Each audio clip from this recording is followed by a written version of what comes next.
Punto 12, rogos e preguntas. Ben, debido á entrada do novo regulamento,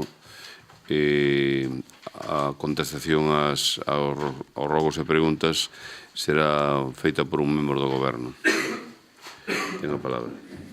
En resposta ás preguntas do Bloque Nacionalista Galego sobre os orzamentos do Concello para o ano 2018, o borrador de orzamentos entregarase unha vez que o Goberno dispoña dos orzamentos da Xunta de Galicia, dos orzamentos do Estado e do impacto de RPT que se está a negociar nestes momentos os representantes do persoal do Concello.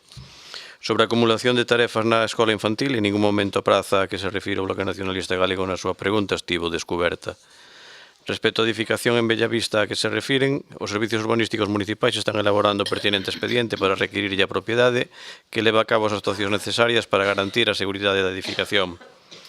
Sobre a liña discontinua na Nacional Sexta diante dos institutos, no seu momento existiu unha liña discontinua nese punto e Fomento, como titular desa vía, eliminouna.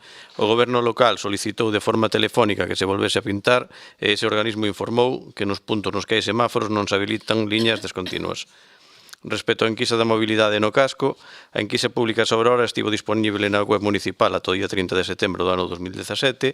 Unha vez que os servicios municipais recompilen todas as achegas recibidas e realicen un informe sobre estas, convocarase a Comisión de Tráfico para analizar as ditas achegas. Respostas ás preguntas de Betanzos Novo. Sobre a supresión do paso a nivel da DIF, o Goberno local tan só lle consta que dende a Administración estatal íase a elaborar un anteproxecto do que a día de hoxe non se ten coñecemento. Respecto ao novo proxecto da Senda dos Caneiros, tal e como informou a Alcaldía na pasada xuntanza de voceiros municipais que tivo lugar o lunes día 27 de novembro, o equipo redactor do proxecto, tras informar ao Goberno e aos representantes dos grupos ecoloxistas, tomou nota de diversas peticións destes para pechar o proxecto. Unha vez que o dito proxecto, do que non hai ninguna copia nas dependencias municipais, conte coas incorporacións solicitadas, tal e como informou o alcalde na devandita xuntanza, este será presentado a todos os voceiros dos grupos municipais. Respostas ás preguntas do Partido Popular sobre o complexo San Roque. Tal e como coñecen, producíronse diversos cambios nos servicios técnicos municipais e estes retomaron o asunto. No momento no que se teñan novos datos, convocarase unha xuntanza para informar da situación desta concesión. Respecto ao novo proxecto da Senda dos Caneiros, o Goberno local é consciente de que ao paralizar o proceso de contratación desta obra, que no seu momento fora adxudicada polo Goberno do Partido Popular na Deputación Provincial e que rescindiu o contrato, os prazos non se poden cumprir. Na actualidade, consensuáronse cos grupos ecoloxistas os aspectos para a redacción dun novo proxecto e dende a Deputación Provincial da Coruña está comprometida a axuda necesaria para poder levar a cabo esta actuación. Portavoz nacionalista.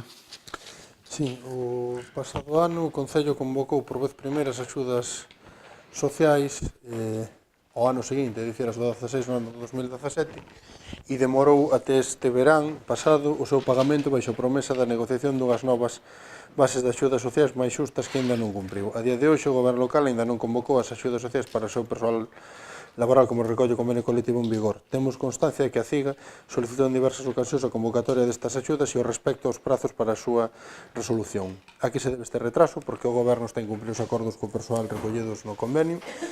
Cando pensa convocar estas axudas? Segundo un informe que nos achegou o Goberno local, os técnicos municipais non consideran que o liceo sexa o local adecuado para un acoller local para os taxistas, xa que é un edificio administrativo no que se custodia todo tipo de información e datos persoais.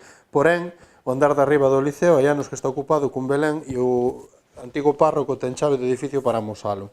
Non pensan que é exactamente o mesmo caso e que, polo tanto, deberían pedir informes técnicos sobre esta cuestión. Calquera persoa que queira utilizar o liceo pode ter unha chave para entrar e sair do edificio. Non pensan que esta situación non é moi sensata e pode provocar problemas ao Concello. 3. Despois de múltiples iniciativas plenarias, tanto do BNG como de outros grupos, dunha comisión de investigación que forzamos da que nunca máis se soubo, temos constancia de que o aparcamento soterrado da Rúa Rosalía de Castro, concedido ao Complexo San Roque SL, está aberto, se ven nun cartel pon solo clientes hotel.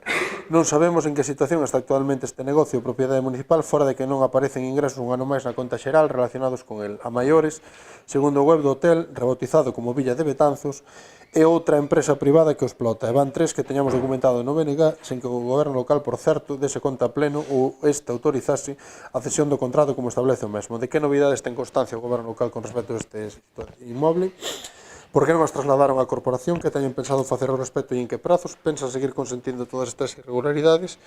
Cando creen que van ter as conclusións da Comisión de Investigación reunida hai un ano por última vez e sen poder investigar realmente o que acontece? cando as pensan trasladar a corporación e facer públicas. Cuarta, no cruce entre o camiño da estación e a avenida das Mariñas hai unha sucesión de obstáculos que limitan perigosamente a visibilidade nas incorporacións á primeira e que obrigan, ademais, aos peóns a invadir parcialmente a calzada. É unha sucesión de postes, farolas, colectores de lixo, sinais, etc., cunha situación que se agrava debido a que é parte do percorrido cotián das persoas usuarias do centro Paimén e moitas delas con diversas discapacidades. Ten pensado o goberno local poñer solución a esta situación? En que prazos e de que xeito? Téñense dirixido a Fomento para que sinalice un paso a peóns no perigoso cruce baixo desvía da Nacional Sexta? E quinta, en numerosas ocasións e prácticamente en todos os programas electorais, o actual goberno anunciou un plan para retirar os cableados das portas da muralla e de outros edificios históricos. Será 2018 ano. Cando teñen pensado cumprir esta bella promesa? Teñen dado algún paso neste sentido? Portavoz de Betanzos. Sabemos que para o Goberno Municipal do PSOE traer un orzamento en tempo o pleno da corporación é misión imposible.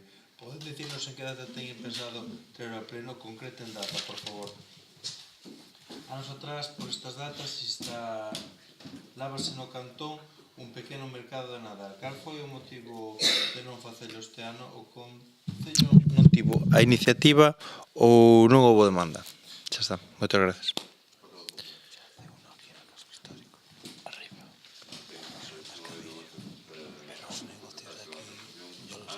Antes, desexarlles a todos, veciños e veciñas, un bon Nadal e ano novo, e que o próximo ano veña cargado de saúde e de prosperidade para todos.